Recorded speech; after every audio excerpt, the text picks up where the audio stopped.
Good morning. I'm Tim Neubauer, and welcome to Safety Unlocked, the podcast.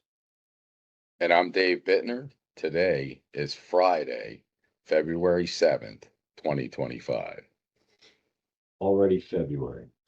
On today's episode, we're going to be discussing the OSHA 300 log and Burn Awareness Week, which ends this Friday, today.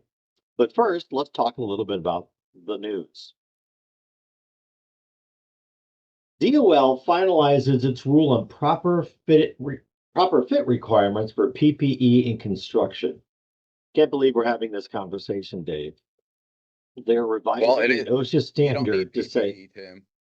Stop. You don't need PPE. It's National Working Naked Day today. We forgot our national day. So forget PPE, just work naked. Nice. I can't believe that we have to have a rule that says PPE has to fit properly. So safety glasses are given. Hard hats, it doesn't seem like that's that big of a deal, but when we get to things like vests, for fluorescent vests for traffic or for harness and lanyards, it becomes a case of these things are so big they create a fall hazard, or they're so small they present a discomfort hazard. So I don't know if you knew this, but they actually don't make reflective vests in small sizes. I actually did know that. I did know that. We've been working together for a while, and we've had some small people, and you mentioned that.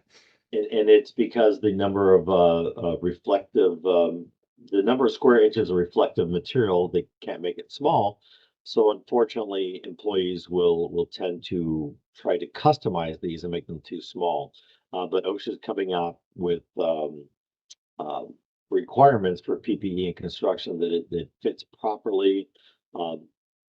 It's been a longstanding industry concern, especially among women who are physically smaller and can't fit into there. And then on the flip side, guys like me who are larger, and I still in my head think I can fit into a medium vest when that is clearly not the case. So what do? We don't zip it up, and then you lose all of that reflective nature on there. So OSHA's coming out with a rule. If you're interested, you can go to the Federal Register and look it up, or as always, just go ahead and reach out to Exceed Safety. We'll be happy to send you that link. It'll be a part of the podcast as well. Yeah, there's a lot of obvious hazards there too. I mean, your hard hat's falling in your eyes, your clothes are loose, you can get them caught on things. Just not good. And it doesn't look good either. You have to look sharp on the construction site, Tim. Yep. Our next topic is the Chemical Safety Board. The CSB urges refineries, chemical plants, and other facilities containing hazardous materials to prepare for freezing temperatures. Well, we're both based here in the Carolinas, and although yesterday it was 80 degrees, set a new record here in Raleigh, it has been quite cold the week before, and the Chemical Safety Board specifically is talking about cold weather. And we both know that there is a hot and cold standards out there that are making their way through the state and up to the national level to set some standards. But when you do get cold weather, you want to evaluate your work environment for areas that could freeze. Look at those areas, prepare that, and then also prepare your employees for having the right PPE. Circling back around to that, you should always have a written procedure as well. We're big on you should have a procedure for everything. Don't deviate from the procedure. And this is one of those cases where we expect cold weather during February. We should be considering what procedures we have. I'm connecting dots over here. I'm thinking cold weather, PPE again, and approved liners for the hard hat. Don't forget, you have to wear an approved liner. You can't wear your hood or a beanie. It has to be an ANSI approved liner under your hard hat. From the manufacturer, yep. So the last one is kind of focused in this morning. It's on the Illinois Task Force releases recommendations for warehouse safety.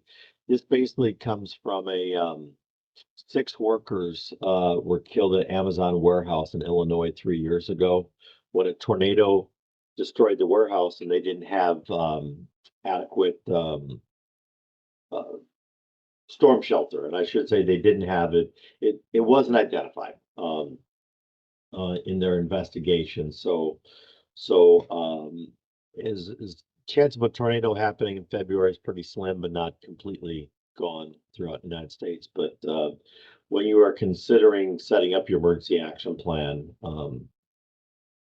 think about where you would go for shelter in place. And this goes into a lot of different things of safe rooms for workplace violence, not just storm damage. But Illinois specifically is recommending warehouse safety for storm shelters. Here in the Carolinas, we were prepared for hurricanes, but not as well as we'd like to be. So this isn't quite as prevalent. Sure, and always have alternatives too. It's always good to have, if you have rally points, have more than one rally point because conditions can change. I.e., if you have a fire, you have to have different escape routes. Tim has been the fire. Tim is on fire, has been the fire. And we've had tornadoes roll through here a number of times. And here in the Carolinas, we had a pharmaceutical plant destroyed by a tornado a couple of years ago. And amazingly, there was at that facility, there was no loss of life, thankfully, out there. So yeah, it's one of those things to consider in your emergency action plan is where's your shelter in place, and having multiple variants and testing those places. I was up in Ohio last year at a large manufacturing facility, and they had a plan that if a tornado came, that the men's and women's locker rooms became the shelter. And I asked a question because I was designated to go into the ladies' locker room. Had they tested it to see if that was feasible? And they said no, but the event actually happened where there was a tornado alert and we all had to take shelter. And most of the men would not go in the ladies' room because it was the ladies' room. And today's societal norms say that there's a lot of ramifications for a man going into a women's locker room, even though it was a designated androgynous, non designated area. But what happened is that there was 20 ladies went into this and 300 men went into the men's room, and it couldn't hold them all, where there was 20 ladies in a locker room that could have held 100+ people. So when you're coming up with these, make sure you're thinking through alternatives and biases that might affect where people would go. That's why practice is important. Oh You yeah, have to practice these emergency action plans, do fire drills and tornado drills and whatever not drills. yeah. We've used our basement many times as a tornado shelter, and one of our dogs doesn't like going down there, and it's always a challenge. And we practice for her to go down the stairs, so we don't have that last minute opportunity to or failure at the last minute. So we practice regularly for her to do that. So, but we won't pick. Yeah, we don't have a basement, so with ours is in the center room. So in the center room we actually have a powder room there and a closet on either side, so it's all enclosed and we get in that area, and if it's real bad, we'll go right in the bathroom and shut the door, and it's teeny tiny, but there's only a couple of us. You know, you have to go to an interior room. Right. Well, I guess the closing on that one is have a plan, test the plan, practice the plan, make sure the plan works. So don't wait for the event to happen and the tragic loss of life that occurred in Illinois. So, all right, it is February, and everybody should have their OSHA 300 logs posted if you have 10 or more employees. Um, This time of year, people are always panicking. They reach out to us and they say, help, help, I need to fill out my 300 log. And the biggest thing to understand is your 300 log is a living document. Your 2025 log should have started January 1st and be maintained throughout the year. You don't wait to December 31st and say, hey, let's fill this thing out. You have to fill it out. It's a living document, and from February 1st through April 30th, you have to post a 300A. The 300 log has people's names and the nature of their injury, and you should not post that. On the wall, your 300A gets posted in a conspicuous spot for employees to review from February 1st to April 30th. Now, before Dave, I know you want to chime in here. I wanted to point out something. Employees have a right to see that log, the 300 log, anytime they want throughout the year. So when I said you should have already started your 300 log for 2025, let me be clear. If an employee walked in today and said, hey, I see the 2024 300A posted, I'd like to see the 300, they have a right to see the current 300 log. So you have to start that log right away on January 1st, and it's maintained in real live time. But you post the 300 for the previous year, 300A for the previous year from February 1st through April 30th. We're gonna post the 300 on that wall over there in Thermopylae. The 300. If you have 10 or more employees. Now, the question always pops up now, do I need to submit it to OSHA? And the answer is maybe, kind of, sort of. OSHA can send you a request and saying, I want to see your 300 log, and it could be the current one, which is why you always keep it up to date. And for the last 3 years, they can request that, and then you have a short amount of time to submit that. Usually what happens is you will get a letter from the BLS. That's a Bureau of Labor and Statistics, and it'll say, dear employer, we want to see your 300 log for this year and last year. We want you to submit it every year for the next blah, blah, blah, blah. And then you must submit that to them. So certain companies are required to submit virtually via a portal. If you have larger companies in the hundreds of employees, OSHA can direct you to fill it out. If you have any questions, you can certainly go to OSHA.gov or reach out to Exceed Safety. We'll be happy to walk you through the nuances. But you are not excluded from posting the 300 log from February 1st through April 30th, but you may also be required to submit electronically to OSHA.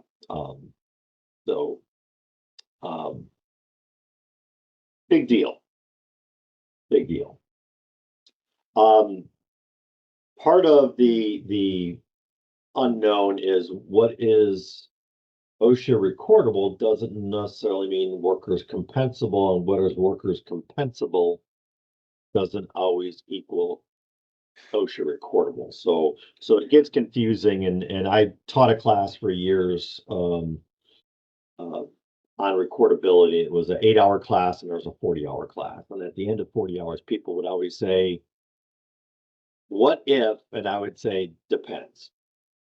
It's so nuanced, what is OSHA recordable and what is not. So when in doubt, you record it. And a great example that I had is many years ago, unfortunately, I had an employee pass away at work. He walked in, punched in, was walking to his toolbox, mechanic, and about 5 feet short, he fell over, face planted, dead.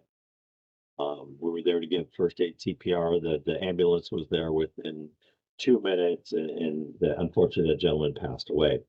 And I called OSHA, I reported to OSHA, I put in my 300 log.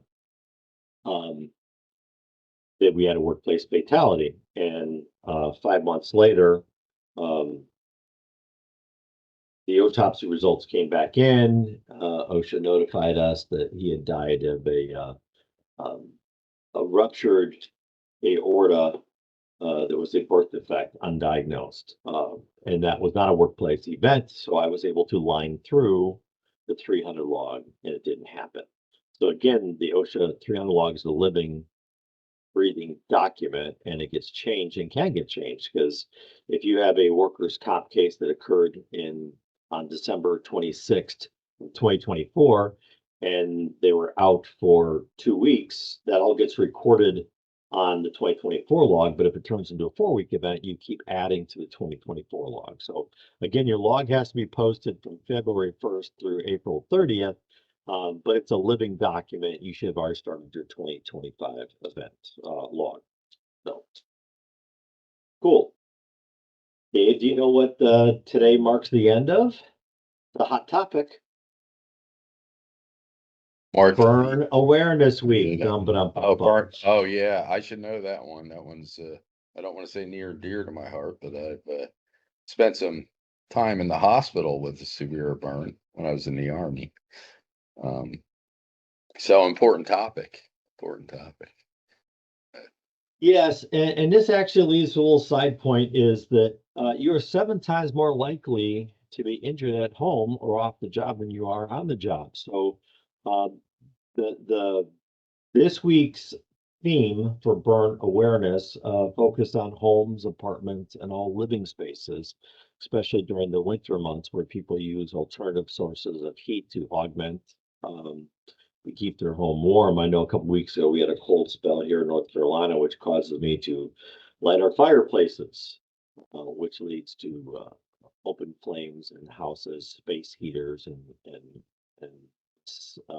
whatnot for that. Well, don't forget, like when you have small children, your handles on your pots and pans, because children, especially toddlers, tend to reach for things. And one of the things, there was a small boy when I was going through my burn therapy who had pulled a frying pan down on himself, and it had burned his face pretty severely, and it was awful. And no one wants to see that for a kid. I'll tell you what, I had about 10 seconds of feeling sorry for myself until I saw that 2-year-old having to go through burn therapy. So you don't want that. Remember, put those handles in, have a fire extinguisher in the kitchen where many home fires happen. So for more information, the American Burn Association is a great resource for that. I know we're talking about this on Friday, and it was the 2nd through the 8th, so that window is uh, closed for the Burn Awareness Week. But that doesn't mean you can't talk about it next week and the week after. It should have been a toolbox talk, hopefully, or safety talk for next week would be also appropriate right on there.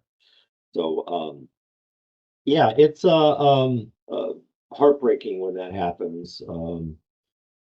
I've been very fortunate. A little pinky burn here and there, touching the pot myself when I shouldn't touch the pot. That's very fortunate that has been the extent of my burns, where you had a much larger and different event in your life. And I've known several people who've had those traumatic events. Yes. And it's life altering.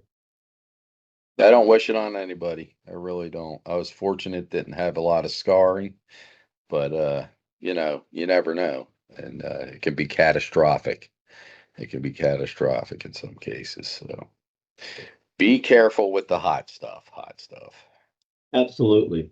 As a side note, and not trying to change our focus, which is putting good information out, timely information out on this podcast on a regular basis. Um, Exceed Safety has an annual calendar, and every month we post the safety days, safety weeks, and what safety month is. So if you are interested in that, you can go to exceedsafety.com, click on the newsletter and sign up for it, and you would know about all the events for each week and every month. And at the first of every month, we publish that newsletter. It's free. puts out all these timely and topical things. And we also want you to subscribe to our Safety Unlocked podcast.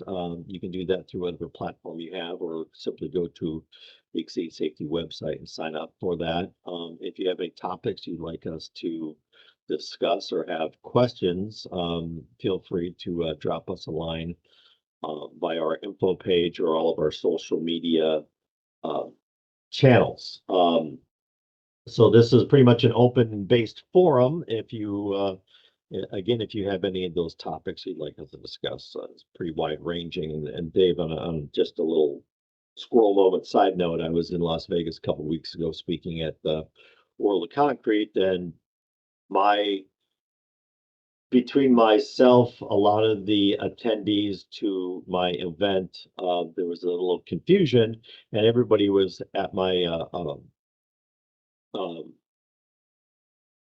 presentation location about 30 minutes early. And I just stood up and said, hey, we got about 30 minutes we start. We have a couple hundred people in the room. Let's just talk. And we had about a good 30-minute conversation. Matter of fact, that conversation was so good, it almost ran into my actual scheduled start time of my presentation. And it's not that I'm talking about, hey, I can go do this stuff. But this is what this podcast is all about, is having an open discussion on various topics, and saying, what do we need to know about what? So we want to make that available to people, not just to safety professionals, but to people in any work environment. If you have a question, if you have a concern, bring it up. If we don't have the answer, chances are we know somebody. In the last couple of weeks, we've had a company that had an OSHA complaint by a fellow trade on trenching, and we're able to address their issues and their concerns, and answer their questions and talking about that. So if you have topics that you want us to talk about, just let us know. We'll be happy to address it in a future podcast.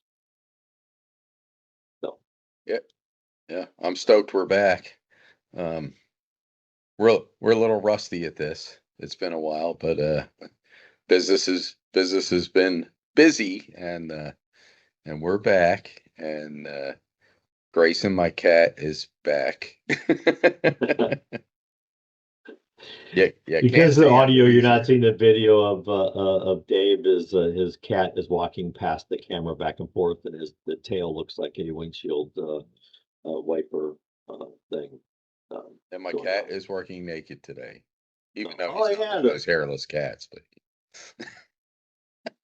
But I'm wearing a fleece, but the fleece has the word naked in the brand. So yeah, I'm working naked. I don't want to give that visual to anybody. So yeah. Well, we can say whatever we want because this is not a video.